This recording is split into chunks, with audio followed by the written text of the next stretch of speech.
Hey Violet, how's it going? You got a minute? Mind if I talk to you about something? Nora? Sure, I'm free. What's up? I've been doing some thinking, and it's your mom and dad's 50th wedding anniversary this year, right? I wanted to speak to you about it. You see, we've got a little idea we wanted to pitch to you. Oh, is it? I must have forgotten. Yeah. Anyway, your mom and dad have always been good to me. They're the best in-laws a girl could hope to have, and I feel lucky to have them in my life. So me and Jason have been talking, and we decided we want to splash out to send them on a holiday somewhere nice as a huge once-in-a-lifetime anniversary present. What do you think? Sounds fine to me. Do what you like. I really couldn't care less. Why are you bothering me about it? Well, we were wondering if you'd help us make sure that they have a great time. We want it to be a holiday to remember. You mean you want my money? Well, I wouldn't put it so bluntly, but we were hoping you might contribute a little something to the holiday fund. No chance. You're free to do what you like, but don't try dragging me into things by begging me for money. I'm not begging you, and we're not trying to drag you into anything. We just thought it'd be a nice idea if we could celebrate this together as a family. You're their daughter after all. Besides, I heard they paid for the deposit on yours and my brother's house. What better way to thank them for being such amazing parents than to send them on a trip of a lifetime for their golden wedding anniversary? The deposit? Phew, it was only a measly $20,000. They hardly broke the bank. Fine, okay. Would you at least mind riding in a cart for them? If you could, it would be amazing if you could ride them one from little Mikey too. They'd be over the moon to get an anniversary card from their favorite grandson. You know how much they dote on that boy. If that's all you're asking, then I guess I don't mind riding in a card. Mikey can write one himself, though. He's 11, you know. Thanks so much, Violet. But let me make one thing clear. You're not getting a cent of my money unless you pry it from my cold, dead hands. Why would you waste money on something like that? You must be mad. Something like that? This is your mom's and dad's golden wedding anniversary we're talking about here. They've been together for 50 years. They've always been so good to you, and we'll never get the chance to do this again. I couldn't care less. What's so special about him being married for a long time? What, do they want a medal? Geez, Violet, they're your parents. Besides, you're always buying luxuries like branded clothes, accessories, and perfumes, right? Would it really hurt so much to part with a little of that money to jet your amazing parents away for the anniversary trip of a lifetime? We're not asking for much. It'd be nothing in comparison to the designer goods you buy. Who the hell do you think you are? You've got some nerve to speak to me like that. If you were trying to piss me off, you've succeeded. Remember when your dad got hospitalized after his car accident? Not only did you not contribute when we all chipped in to pay his medical bills, but you didn't even visit him. In the end, besides your mom, me and Jason were the only ones who were there for him, physically, emotionally, and financially, while you barely lifted a finger. What's the problem with that? Jason's the eldest son. It's the eldest son's job to step in when his parents are in trouble. What did you expect me to do? Give me a break. But you literally did nothing. That's not normal. You couldn't even bring yourself to visit your seriously injured dad in the hospital? No matter which way you spin it. What you did was messed up. Not only that, but you and your husband have way more money than me and Jason. The fact that you were in the best position of all of us to help out and did nothing says it all. Sure, we have a lot of money. My husband's a top executive at a major global company. What of it? What are you saying? That us being rich and successful means that you have a right to our money? That's laughable, pathetic, poor people logic. We are not a charity. Wow, I see. Fine. You know what? Forget it. To be honest, we were pretty certain you wouldn't help us before we even asked. I only messaged you just in case you changed your ways since we last spoke, but I see now that would take a miracle. It's plainly obvious that you're only begging me for money because you have none of your own. This is all just a ploy to pull at my heartstrings, isn't it? How about you stop pretending you're not poverty-stricken losers and just admit your status as miserable bottom feeders? Anniversary holiday fund? Don't make me laugh. You're the last people who have the financial freedom to be paying to send other people on holiday. That's not true. Me and Jason can afford it if we pool our savings. Maybe so, but something like this must be very expensive for a low-income family like yours. Tell me, Nora, what's it like being a peasant? I imagine it must be terribly difficult to get by. I heard you use discount coupons at the supermarket. Can you imagine anything more tragic? What's wrong with using discount coupons? What's wrong? What's right? Think about it. You spend your time saving up scraps of paper to get measly $1 discounts on what was already cheap peasant food to begin with. Maybe if you'd spent your time studying and working hard to succeed in life instead, this unfortunate situation could have been avoided. What a pitiful existence. I could never live like that. I believe it. I heard all about your extravagant spending habits. You spend 3 hours at the salon every day, you dine at fancy restaurants like you're a member of the global elite, and you wouldn't be seen dead without your Pepsi or Armani clothing and perfumes. How does your husband feel about you wasting his money like that? Does he never say anything?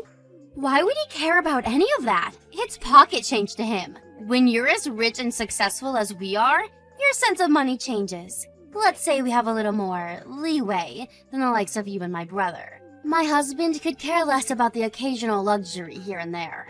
I could be wrong here, but something tells me that just because he's away in Seattle on a company transfer doesn't mean he's okay with you blowing his hard-earned money on frivolities. If you're trying to start a fight with me, you're going the right way about it. I suggest you be very careful about what you say next. You always seem to have some kind of whining, niggling complaint every time I come over to see my brother too, don't you? Tell me, Nora, why exactly is it that you don't know how to shut your goddamn mouth? What I spend my money on has absolutely nothing to do with you. Now back off. Jason's sick and tired of your shenanigans too, you know? You're the most selfish, egotistical person either of us ever met. You genuinely think you can do whatever you like as long as it makes you happy, don't you? 'Cause screw the other people and their feelings, right, Violet? Right? I think I finally get it. This is your inferiority complex speaking. The desperate attacks of a jealous brokey. Excuse me? You're jealous of me and my luxurious lifestyle, aren't you? Admit it. I can read you like a book. That's why you come at me out of nowhere, frothing at the mouth like some rabid attack dog. Poor people make me sick. Have you no shame? Do you have no notion of how despicable it is to pester people for money like this? Or do you just not care? I've had enough of this. Your views on the world are too twisted for me to have any kind of meaningful conversation with you. Sorry to message you so late like this, but I just happened to bump into Mikey. He's still in elementary school, right? Yes? Why? What do you want? I just saw him outside alone walking the dog. It's really late. Should he be out on his own this time? Don't you think it's dangerous? He's used to walking the dog. There's nothing to worry about. And sure, he may be in elementary school, but he's in the 6th grade, and it won't be long before he moves up to junior high. But it's past 10 p.m. I get that it's not a bad neighborhood, but you still sometimes see the occasional creep. Do you think it's a good idea for him to be out alone at night? It'd be dangerous even for a junior high or high school kid at this time. Creeps? Don't be ridiculous. You can be such a drama queen. Besides, even if something did happen, the dog would protect him. Seriously? Your 12-year-old chihuahua is going to leap into action and defend your son from some marauding weirdo? I'm telling you, it's fine. You worry too much. Kids these days are so independent, they stay out much later than they did when I was a little girl. I can assure you, you don't need to concern yourself with my son's dog walking routine. Is this why you're so poor? Because you spend your time poking your nose into other people's affairs instead of making money? Forget my financial situation. Look, couldn't you have him go out earlier, like in the daytime? Why do I have to control every aspect of my boy's life? It's his own fault for not going out earlier. I'm not his prison guard. If he must go out at this time, at the very least, couldn't you have gone with him? I'm busy. Anyway, it has nothing to do with me. My son's in charge of all things dog-related. He's the one who said he wanted a dog, so it's only right that he takes care of it. The pooch is Mikey's responsibility. Please, Violet, will you at least consider the possibility that it might not be safe for an 11-year-old to be out on his own at this time of night? If you're not willing to stop him doing it, will you at least let me go with him? It's not just girls that get targeted by creeps, you know? You hear about this kind of stuff in the news all the time. Do what you like. Phew, okay, thanks. I will. I'll let Mikey know he's gonna have some company. Good grief, you're so soft on that boy. I wonder if it's because you have no kids of your own. I suppose it only makes sense that you'd know nothing about raising children. But I do at least wish you wouldn't pester me with trivialities like this. Your son's safety is triviality? Lord, give me strength. Anyway, even if I don't have kids, I know full well how dangerous it can be for a child to be out walking on their own late at night. It's not my job to interfere in every aspect of my son's life. How on earth do you expect him to grow into a disciplined, independent young man if he can't even be trusted to walk the dog on his own? I guess you always did have a tendency to look the other way when it came to Mikey, huh? Good grief, woman. Quit your complaining already. By the way, where did you end up deciding on for my parents' wedding anniversary holiday? We spoke to them about it, and they said they really wanted to go to a hot spring resort. We did some research on the best spots in America, and we're thinking of sending them to a famous resort in California. Oh, that close? You could have at least sent them further away. Are you aware we live in Washington, my dear? They'll barely feel like they've moved. I suppose I should have seen this coming. What with you being extremely poor and all. I mean, California, seriously? Everyone knows that when it comes to hot springs, there's only one place to be. Oh wait, could it be you couldn't afford to send them there? Go on, enlighten me. Where would you send them? The land of the rising sun, Japan, duh! If you couldn't afford that, you could have at least sent them some other place abroad. You know, like Hawaii or Guam. To think you'd send them 2 states away. My poor parents must be so disappointed. But they said they wanted to go to a hot spring resort. They probably just knew if they said that, you'd send them on a cheap trip to California and not take too much of a hit financially. They were only doing it out of consideration for you.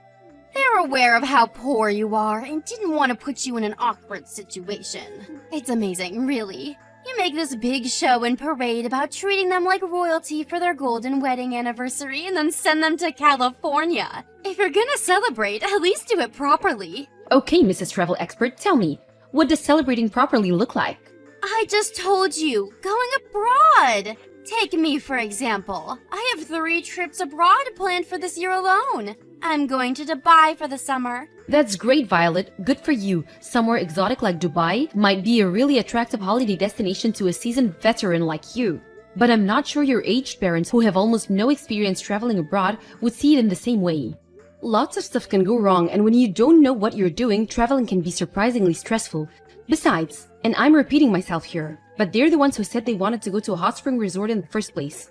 I think a nice easy trip to California is by far the best option for them.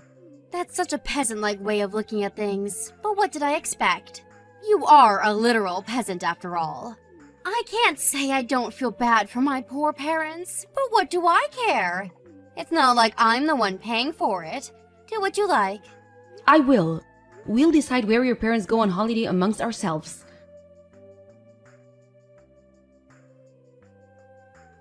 What the hell's going on here? I could ask you the same thing. What the hell do you want? When I went to the supermarket just now, I passed through your neighborhood. The supermarket? Oh no, you don't mean that budget supermarket for poor people a few blocks away, do you? You went again today? Are you gonna spend your whole summer vacation trading in poverty coupons for discount peasant slop at that shabby supermarket? I hesitate to call it a supermarket. Poop market would be more appropriate. Hilarious, Violet. Well done. There's absolutely nothing wrong with buying food with discount coupons at a bargain supermarket during summer vacation, and that's the hill I'm willing to die on. Forgive me. I should have known you can't afford to go on holiday. I see you're just as broke as ever. I know it might seem like I'm harsh with you sometimes, but to tell you the truth, I actually feel sorry for you. You feel sorry for me? At least I'm not such a scumbag I'd leave my poor son on his own while I jet off on holiday. Huh? Mikey was sat all on his own on your front porch. He was sat shivering in his tattered, worn-out clothes while cuddling the dog for heat. He said he was waiting for you to come home. Apparently you told him you were going to work? You saw Mikey? What on earth were you doing at our house? I won a toy car from a lottery event I got entered into with one of my coupons. I thought Mikey would love it, so I stopped by to give it to him. I didn't want to disturb you, so the plan was just to leave it on the front porch for him to find. That's when I found him sat there all on his own. I could barely believe my eyes. Oh, I see. Well, give him the toy and get lost. You don't need to worry about my son. I thought you were supposed to be going away for summer vacation as a family. Why did you leave Mikey on his own? Not only that, but you lied to him and said you were going to work, so he thought you'd be back soon. What the hell do you think you're playing at? This is unacceptable. Who told you we were going on holiday as a family? Seems to me like you just assumed it based on nothing. If you must know, I'm on holiday with my friend. The only reason I told Mikey a little white lie is so he'd watch the house without kicking up a fuss about not being able to see me for a while. What? You intentionally deceived your son and you see no problem with that? Sure, as soon as I mentioned work, he just gave in and accepted. If I'd have told him I was going on holiday to Dubai with my girlfriend, he'd only have gotten jealous and thrown a tantrum because he wanted to come. I can't believe you. How long has it been since you left for Dubai? Have you no shame? How could you leave your 11-year-old son on his own like this? Take a chill pill, sweetie. He's more than capable of watching the house on his own at his age. Maybe, just maybe I could understand if you left him for a single day if you had urgent business to attend to. But to leave him on his own while you fly aboard to go on a freaking holiday? Who does that? Does he at least have enough food or money to buy some? He was absolutely starving when I found him. I'm sick of your incessant whining. Would you put a lid on it already? Of course he has everything he needs. What do you take me for? Oh, I don't know. The kind of person who leaves their son on his own to fly halfway across the world to sunbathe with her girlfriend? Besides, I know you're lying. He asked me to look at the inside of the house. It was hard to see anything beyond the mountains of maggot-infested garbage, and I definitely didn't see anything resembling money or edible food. Who do you think you are? How dare you enter my house without my permission?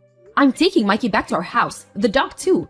I'm gonna run him a nice warm bath and cook him some supper. He doesn't look like he's eaten anything in days. Quit sticking your nose into my family's business. You'll do no such thing.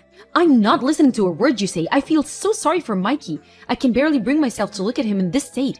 His clothes are worn out. His face has no color. I've seen healthier looking homeless people. Don't worry about us. Just carry on enjoying your precious holiday. I wouldn't want you getting an uneven tan on my behalf. Goodbye. You better have taken my son back to his home where he belongs. Did you? Yes, I took him back home. He's with your husband. What? My husband came back from his work transfer? Little Mikey was in such a horrible state, I had no choice but to call him. When I explained the situation, he apologized and said he'd be on the next flight home. I didn't have his number, so I had to call your mom first. No! What have you done? How many times did I tell you not to stick your nose in my goddamn business? You will pay for this! I must say, it looks like someone's been a very naughty girl. Your husband had no idea about your trip to Dubai, did he? But I did tell him I'd be away from the house for a little while. Maybe so, but you lied again, just like you always do. He said you told him you were going on a business trip. What's worse, you told him you were hiring a babysitter so he didn't need to worry about Mikey being on his own. That's what you told him, isn't it, Violet? Lies, lies, and more lies. I gotta say, I've never seen your family this angry before. No. I didn't mean to hire a babysitter. That wasn't a lie. But she canceled on me at the last minute. That dumb girl. None of this would be happening if she'd just done her job like we agreed. I had no time to find another one, and my flight was due to leave, so I had to leave Mikey to watch the house on his own. You didn't have to take him like that. He's used to watching the house. He would have been fine without your meddling. He was starving, Violet. He said all he had left to eat was some candy that he was rationing because he had no idea when you'd be back.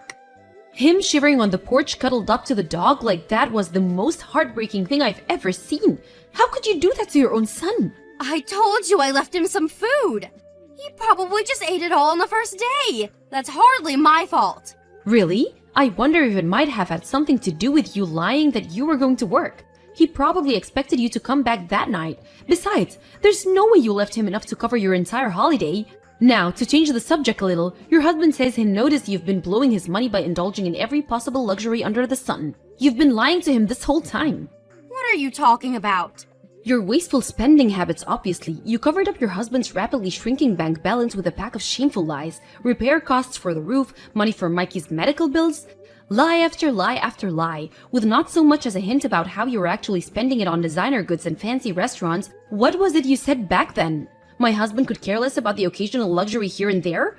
Well, it turns out he could. And what's more, you obviously knew he would. Because you felt the need to hide it from him. Forget that. The real question here is, what the heck does any of this have to do with you? This is our problem, for us to discuss. It has nothing to do with you. Just who the hell do you think you are? Quit sticking your nose where it's not welcome. That's not everything you lied about either. I know all about the dog too. Apparently you were the one who wanted a chihuahua. But you got bored of looking after it a few months after you bought it, so you stopped caring for it altogether. Leaving Mikey, who thankfully, unlike you, is a decent human being with a heart, to care for it all on his own. How does it feel knowing your 11-year-old son has more sense of responsibility than you? I get it. My brother Jason's probably mad at me, isn't he? I bet this is all coming from him. Admit it, you're just his mouthpiece. Here's what I'm going to do. I'm going to come over and see him as soon as I get back from Dubai, and I'll hear out everything he has to say. Can you please tell him to put a lid on this endless whining for the time being? Jason's far from being the only one who's mad with you. I'm acting your husband's mouthpiece here too. My husband? Mad doesn't do it justice. This goes beyond mere anger. He's absolutely livid. I've never seen him like this. And who can blame him? You've behaved despicably, forced to jump on the next flight home on a moment's notice from his work transfer out of state after finding out his pathological liar of a wife abandoned his son to jet off to Dubai, probably causing all sorts of problems for his company. And if that wasn't bad enough, he then realizes she's been spending his money like it grows on trees behind his back for God knows how long. Is he really that angry? He's so infuriated he looks ready to explode at any moment. He's even saying divorce is on the table. What? Divorce? Isn't that a bit drastic? Why would he go straight to divorce? Surely we can talk this through. I don't know. Jeez, whatever could it be? Maybe it has been something to do with him messaging you every day to ask how Mikey was doing, and you telling him barefaced lies by pretending you were actually with him, and that he was absolutely fine? I don't know, Violet. Do you think it could be that? Maybe? Just maybe? You obviously knew what you were doing was wrong. Otherwise, you wouldn't have lied about it. Wrong! Mikey really was fine! If you think the disheveled, malnourished mess I found shivering in the cold on your front porch was anything resembling fine, I suggest you go and get your eyes checked out right now. Actually, scratch that. You need to see a shrink. 'Cause you've got a screw loose. Your husband's talking about divorcing you and taking you to the court over custody of Mikey, and if we're honest, after what you did, he'll almost definitely win. I think you should start preparing yourself for your inevitable ejection from the premises when you get home. What? He's gonna kick me out of the house now? Isn't this all too much too soon? What happened to reasonable discussion? It went out the window the moment you decided to abandon your 11-year-old son to go on holiday. Let's hope he lets you gather your belongings when you get back. Maybe if he's feeling extra kind, he'll let you camp out in the yard. Look, fine. I admit it. It could be argued that I told my husband a few too many lies. But even still, don't you think going straight from 0 to divorce is a bit drastic? Is he okay with me being homeless? Are you? Could you really sleep at night with me out on the streets? Yes, we're all in agreement. It wouldn't bother us in the slightest. And sure, we'd sleep like babies, thanks. No one here wants to help you. You don't have a single sympathizer in this family. We'd sooner throw our money into a black hole than waste it on a selfish, arrogant narcissist like you. After that, Violet booked the next flight home from Dubai in a frenzied panic and showed up at the house the next day. Apparently, she showed up with a suitcase full of flashy souvenirs in an attempt to win her husband over. But the fact she bought them with his money just made him even angrier, and he refused to let her set foot inside the house. Collapsing into a crumpled mess on the front lawn, she stayed outside the house for several hours crying, screaming, and begging her husband to forgive her. Naturally, he completely ignored all of it, having no intention of forgiving her for as long as she lives. He continued with the divorce proceedings as planned. The two of them went through divorce court, and while I don't know about the finer details of the ruling, I don't know that her husband won full custody of Mikey, and the two of them immediately moved as far away from her as they possibly could. Both Mikey's mood and physical condition improved remarkably with a few days of moving in with his dad, and now he's been bright, energetic, healthy young man, and he always should have been. Mikey wasn't the only one who moved in with his dad. His beloved dog came with him too. He walks him every day without fail. My sister-in-law Violet, on the other hand, who had already been kicked out of her parents' house without a single dollar to her name as a result of her reprehensible behavior, had the gall to show up at mine and her brother's Jason house, begging for money. She got on her knees before us and pleaded, "I need money, please. It doesn't have to be much, please. I'm begging you." My husband, who must have been in an extra kind mood that day, tossed $1 on the ground before her, before saying, "Never come anywhere near me or my family again." Oh, the irony? To think her entire life now rested on $1 after she used to make fun of me for using coupons to get discounts for the same amount at the supermarket. I'm not sure if it was because she suddenly realized how pathetic she was in a rare moment of self-awareness, but in any case, she slowly got up and trudged away, broken and dispirited, her energy and vigor gone. As we watched from behind as she walked out of our lives forever, it was obvious how gaunt and malnourished she'd become. Her confident, self-assured attitude was now nothing but a distant memory. I don't know what happened to her after that, but one thing's for sure, she needed help. There's a satisfying irony in someone who stopped at nothing to avoid helping others suddenly being in dire need of outside support. I hope she realizes what an arrogant, selfish fool she's been, but I'm not holding my breath.